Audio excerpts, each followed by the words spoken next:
Ngicela kweshayela uNkulunkulu izandla ezinkulu bathandekayo. Hallelujah. Kusemnandi ukuba senjukumweni sanibonani bathandekayo. Without further ado bathandekayo bami ngivumelene sime ngeinyawo kafushane. Samukele indoda kaNkulunkulu isitsha uNkulunkulu azosebenzisa futhi. Siyambonga uNkulunkulu ngompostoli ohlatshwayo. We are so blessed, we are full. Kodwa bathandekayo bami sigcwele sinjalo. Sisamlindele uNkulunkulu ebusuku ukuthi aphinde ukusigcwalisa futhi. Bathandekayo bami nginithulela indoda kaNkulunkulu. He is born again. He is a born again child of God. He is married to Ndlunkulu Lungi Zulu and blessed with two children, girl and the boy. He was born in Nongoma from the royal family at Kwamandlakazi. He is currently serving under the umbrella of the Assemblies of God, back to God, to serve the body of Christ worldwide. Currently, he is pastoring at Eshowe, Assembly of God in KZN Zululand region. His vision is to equip the saints in the body of Christ to discover their ministry and calling. Cela bathandekayo bami sisazodumisa kafushane siqhabele uNkulunkulu izandla ngesitsha sakhe and welcome Apostle Sifiso Zulu umntwana waseNdlunkulu egameni lika Jesu. Ogama lingu Jesu.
Asibingelele in absentia ubaba nomama umpostoli uNyandeni. Sibingelele all the guests as khona. Sibingelele the Fivefold Ministry and the leadership yenchukumo. Sibonge kakhulu enkosini Ndabezitha, siyabonga neNdlunkulu. Sibonga uNkulunkulu kakhulu kuba sibe ingxenye yalomsebenzi oqhubekayo kule vision yenchukumo, a platform very powerful in our time. Sibonga kakhulu nakumfowethu uMayise esaphumile ukuthi asikhonze ngendlela eso powerful. Isikhathi leso equipa kwearmy kaNkulunkulu irrespective of our denominations. So ke siyambonga uNkulunkulu kakhulu ukuthi ngale platform God also is busy destroying the denominational walls so that the body of Christ may be one. Praise the Lord. Sizawushaya ujamulude empondweni ke ngenxa yesikhathi. Cela ke sifunde izwi lenkosi incwadi, just 2 books. Sizafunda ku second book of Timothy chapter 2 verse number 2. And also we are going to read Luke chapter 1 verse number 1. Those 2 scriptures, then sizawubeka nje kafushane in 15 minutes bese sihlala phansi because of our time. Second book of Timothy chapter 2 verse number 2.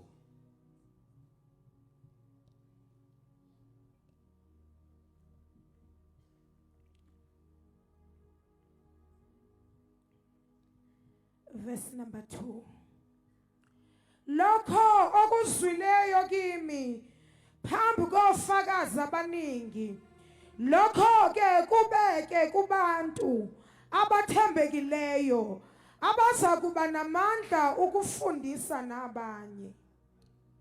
And the things that you have heard from me among many witnesses, commit these to faithful men.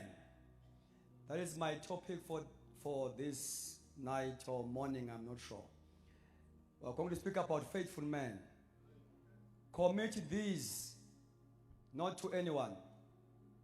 Izinto ezokimi Timothy phakathi kofakazi abaningi, take the very same things, ungazidlulisi nombane kodwa zidlulise kubantu abathembekile abazoba namandla futhi nabo ukwenza njalo, bazithathe zinjalo undiluted, baziyise futhi to the next generation.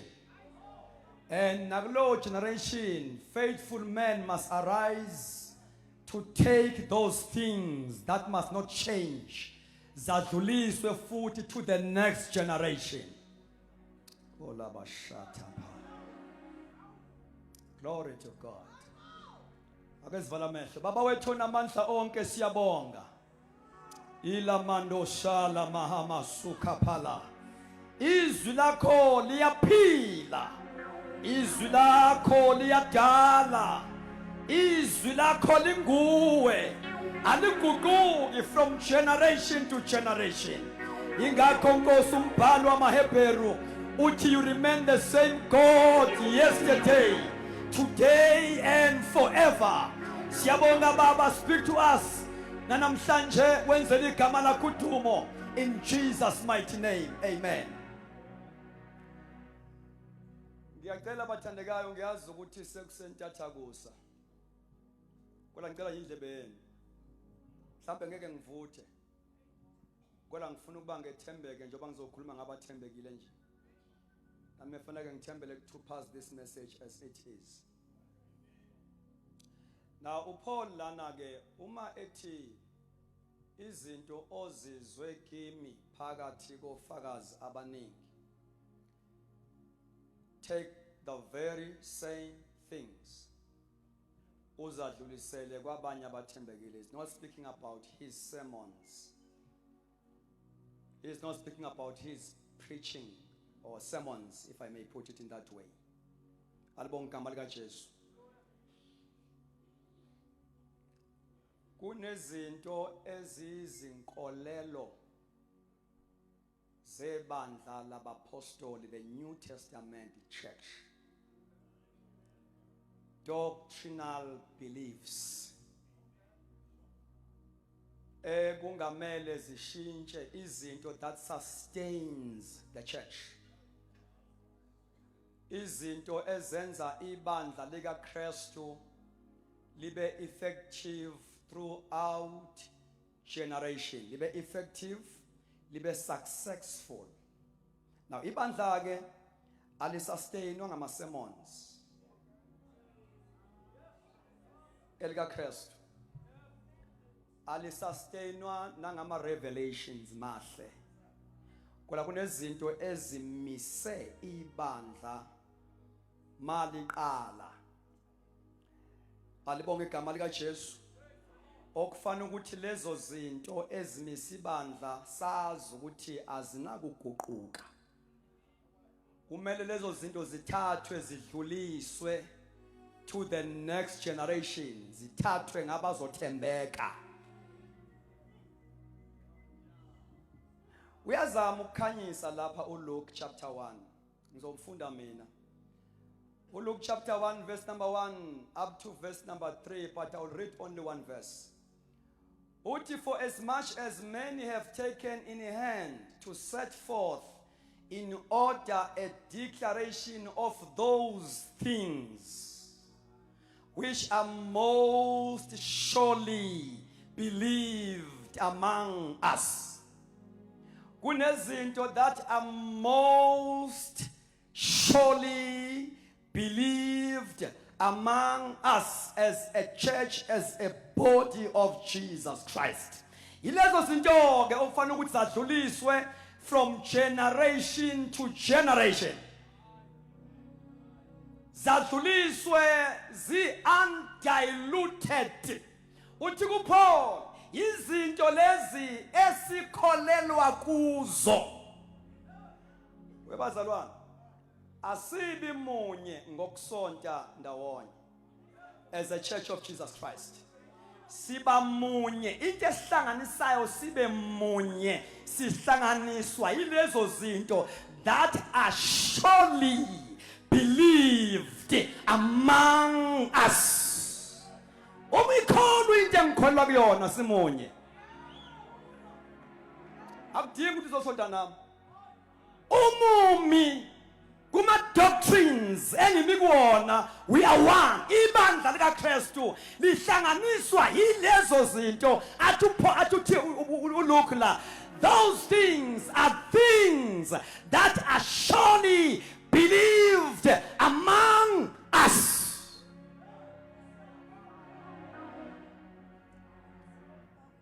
Kunezinto ebezingama priorities abapostoli. Alibonke igama lika Jesu. Kungenziwa konke okunye, but kunezinto ezingundoqo esingadingi nokuthi umfundisa ngaso uvuthe ngoba zigarantiwe.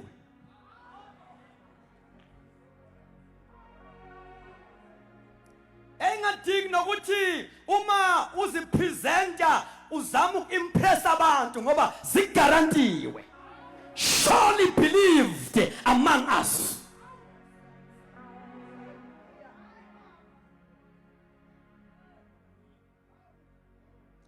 Now, uthi kuPaul kuTimothy ke, take the very same things uzidlulisele kwabathembekileyo. Each and every generation idinga abantu abathi singashumayela sonke kodwa singathembeki sonke. Akubona bonke abantu abashumayelayo who are faithful servants. Inkosi ayosho ekugcineni makuphela yonke into ithi well done, faithful servant. I will be faithful overnight.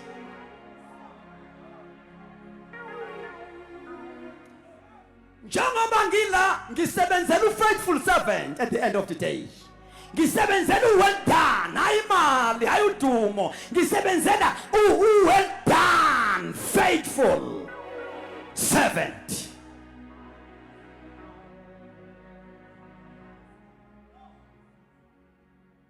Glory to God.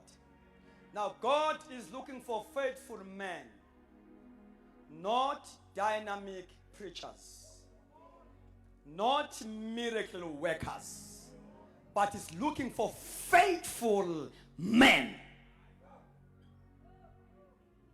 Kuyenzeka abantu bawe obizweni baqhubeke bashumayele bewile kwi-calling. Enye ama-sign esho ukuthi ngiwile kwi-assignment enginikezwe uNkulunkulu ukushintsha kwemotive yami as I'm working.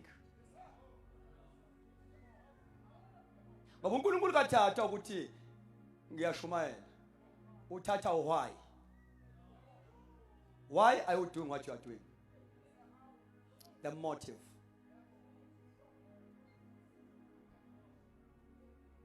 Not what you are doing, but the why part of it. Why?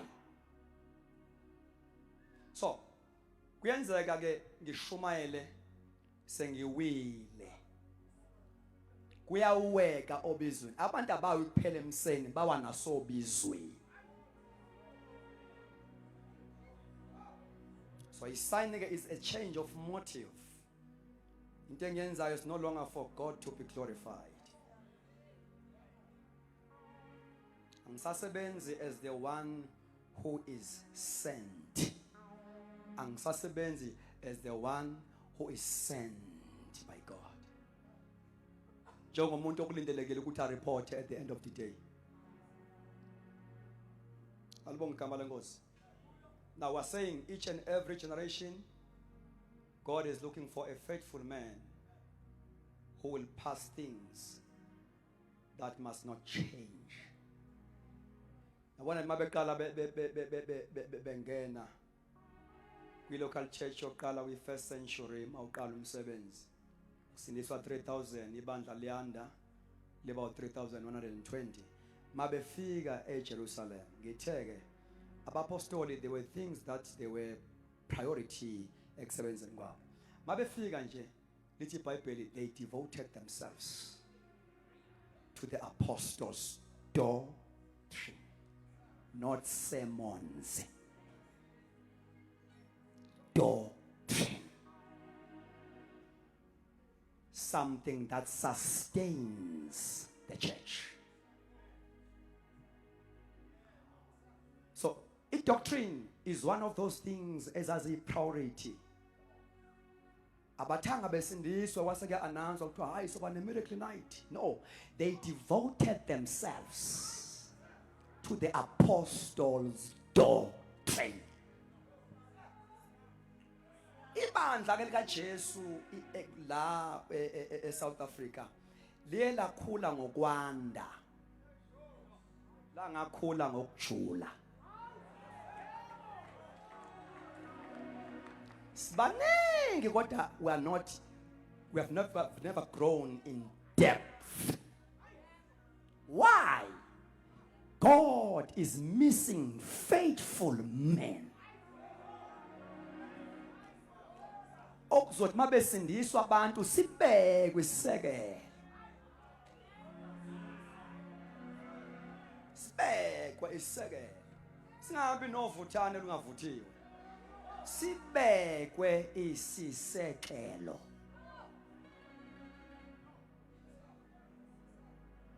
Right. Eligama lika faithful, it is all about a strong sense of commitment ulento. Alibonga igama likaJesu oyibizelweyo. Now abantu ababizwe uNkulunkulu ke as stewards, they are stewards ngabaphathiswa. Praise God. So if you are a steward must be faithful and trustworthy. Ngezinto uNkulunkulu ak-entruste ngazo. Now, I'm a steward. They don't do things to impress, but they do things to impact. We need to impact our people, impact our generation. Ngezinto ezingeguquke, timeless. Glory to Jesus. That each and every generation of Christianity must receive those things as they are. Mabeketu kuphenduka abe revival ka Philippe Samaria lithi iBhayibheli indaba zafika endlebeni zebandla eJerusalem kwathunywa uPeter noJohn. Glory to Jesus. Hallelujah.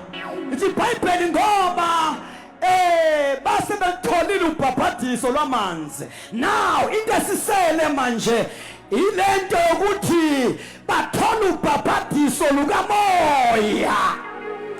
Kunezinto ngamele ishintshe. Abantu mabesindiswa, step number 2, they must be baptized by the power. Glory to Jesus. Ungakhulumi ngelimi ezingamakhelwane. bathi sebegcwele umoya bakala bakhuluma ngezilimi ezintsha umoya oyingcwele ebanika ukuphimisela uyakunikwa awukuthathi kumakhelwa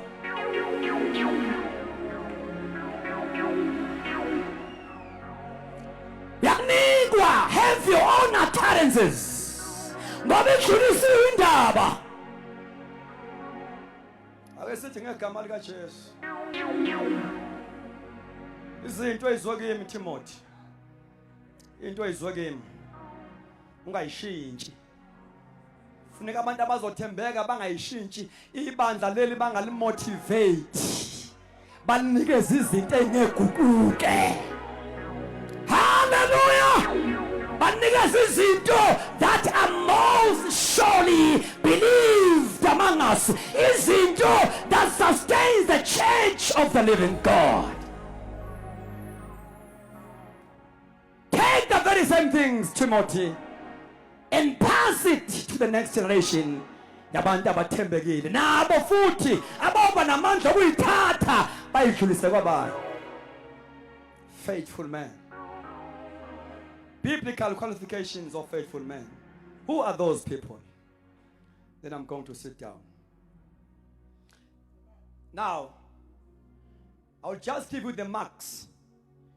Biblical marks of faithful men. Number one, those people, they are called and separated.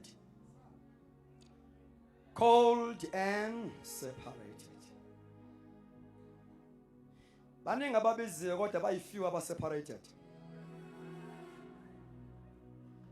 Ithi iBhayibheli ku-Acts chapter 13, Zenzo 13, especially verse number 2. As they ministered to the Lord and fasted, the Holy Spirit said, now separate to me. Separate to me. Ngahlukaniseleni.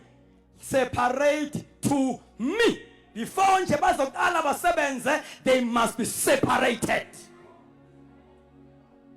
They must live a life that is set apart for God. Glory to Jesus. Now, separate to me, not to people. Ungabi umuntu wabantu mawuzothembeka kulento. Separate to me.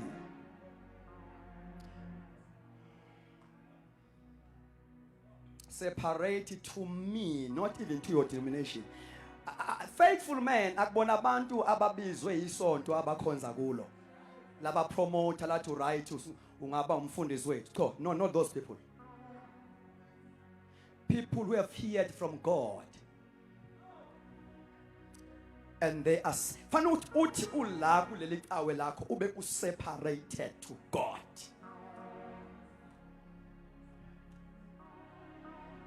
Ukuze usebenzele uNkulunkulu, you must be separated to him in order to work for him.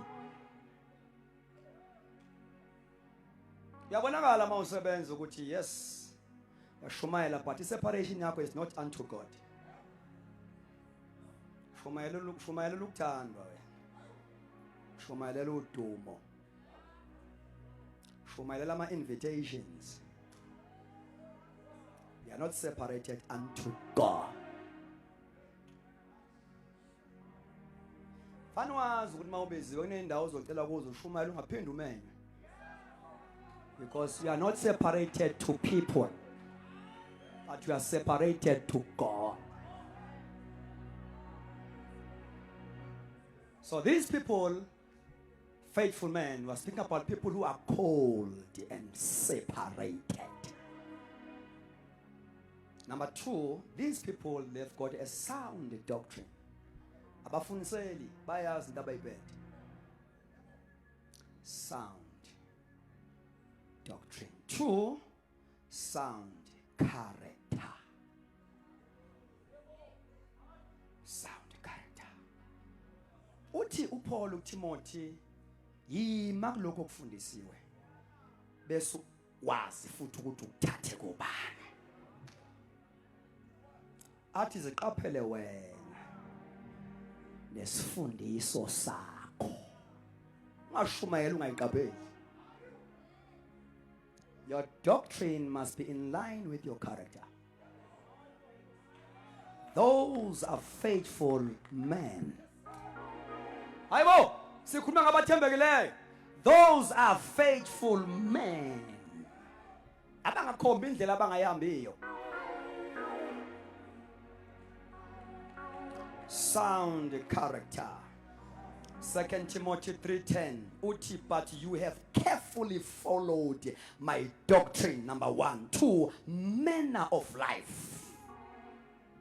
Awulandelanga nje kuphela isifundiso sami mfana kodwa uphinde walandela the manner of life, the way I behave myself. Badingeka Paul bayinsuku zokugcina abazothi kubantu abasengama new convert, if ningakabi clear ngoJesu, follow me for I follow Christ. Abazoba bold ukuthi ngilandeleni ngoba manilandela mina nilandela umuntu who is heading on the right direction. I am following Christ. Can you say that to your people? Can you say that? Follow me in my marriage life. Follow me in my social life. Praise God. Hallelujah. Ngoba noma sengehlile pulpit ngilandela uKristu. Follow me for I follow Christ. Nomshado wami follow Christ. Angishumayeli ngibe ngixegisa uZipho. Awala into kushumayela ukhalo lulula. Inkinga enkulu esibhekene nayo. Ingakho siyibandla eli-powerless. It is only the holiness that will attract the anointing.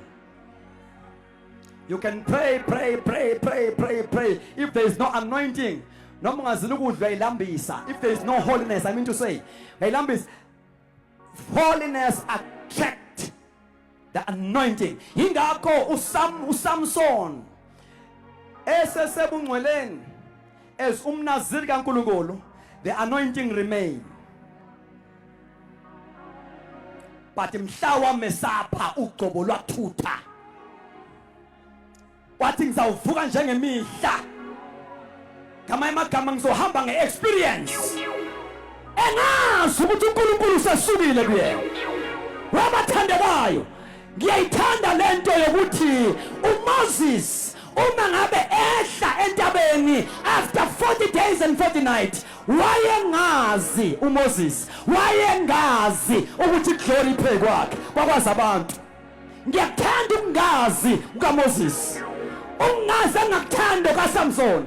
Wayengazi uSamson ukuthi uNkulunkulu usukile kuyena, kanti uMoses wayengazi ukuthi glory phe kwakhe. Kungono ubungazi ukuthi you are anointed, kunobungazi ukuthi ugoba lusukile. Glory to God. Hallelujah. Yes. Washa abantu bathi uyastopha.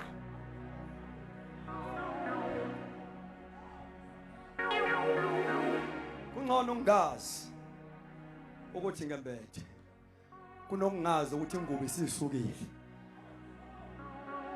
Sound character. Take heed of yourself and to the doctrine. Praise the Lord. Now, if you are called by God to stand in an office, it's either you are a prophet, evangelist, pastor, apostle. If you are called by God to stand in an office, the office demands respect.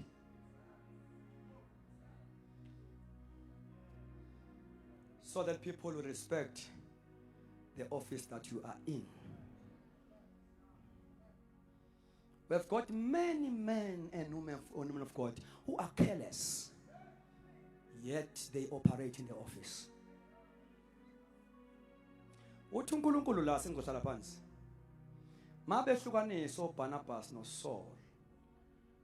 kuthiwa ke abaye emsebenzini. Baye kuphi? Abayile kumathayiki.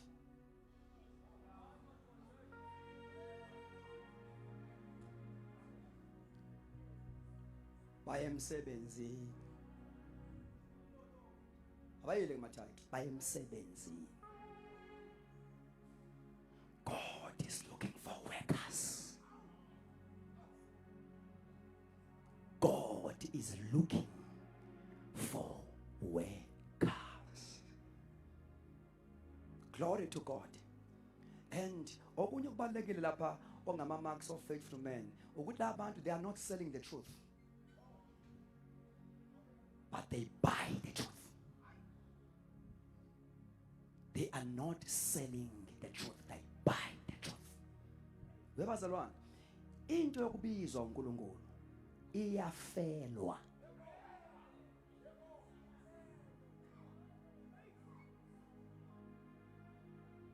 Kunekhathi lapho kushumayela khona ungazi bazobuya nikusasa ngoba uthathe wayihlanza inhliziyo kaNkulunkulu. Umbona bebuya uthe inkosi ngiyabonga. Ngoba uvele wayihlanza njengoba injalo. Yazi lezi insuku bathandekayo kufuneka nje abantu ababizwe genuinely. I am an impressionist.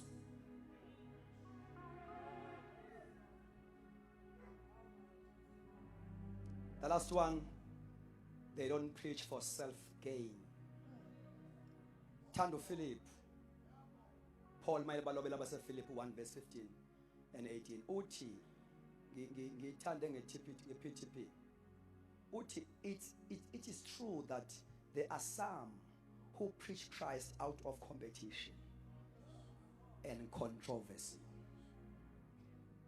Uthi those who preach Christ with ambition and competition are insincere. Here is a danger of competition.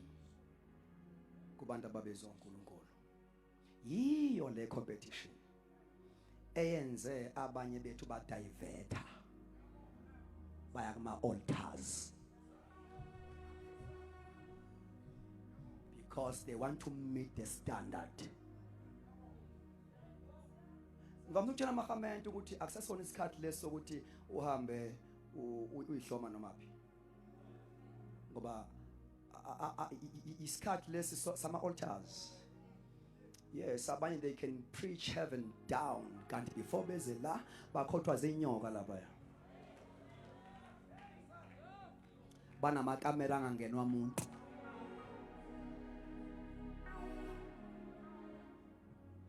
Bazalwane sengihlala phansi. God is looking for faithful men. Hayi noma ngasavuthanga nje sengihlala phansi impela ngihlala phansi manje.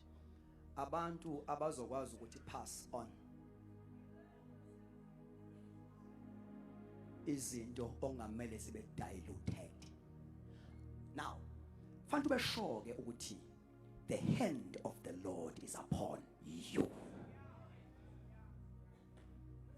Uthi uJesu mayezoqala iministry yakhe ngena nje for the first time esinagogeni. Moya kaJehova uphezu kwami. Ngokuba inkosi ingcobile. Inkosi mayingcobile, ingcobele to preach the gospel to the poor. You'll never lack direction with the anointing. When the anointing iphezu kwakho, it will give you direction. He has anointed me to do this. The Lord has anointed me. Inkosi egcoba abantu. Asitobani webazalwane. Sithotsha inkosi. Ngingayi-affirma nje kuphela during ordination into ephezu kwakho. Kodwa angiqali into entsha phezu kwakho. Sigcoba abagcotshiwe. The hand of the Lord is upon me. He has anointed me. The Lord is the one who anoints people. Noma sibagoba, sigoba bagcotshiwe, asiqali into engekho. Siyafama into ekhona ukuthi inkosi unomunwe kaJehova la. The hand of the Lord is upon me. He has poor. Dry bones may be dry. But once kwangena umprofeti osandla sikaJehova siphezu kwakhe, the process of restoration is a must. Ngegama likaJesu uthi ngaprofetha njengalokhu ngiyaliwe, as I prophesy bone to bone. Alibonga igama likaJesu. If you work isandla senkosi siphe kwakho, you will transform people. You will never inform them ngetheology onayo, but into yakho izohamba nepower of transformation. Thatha lezo zinto uyinikeza abathembekile. God bless you.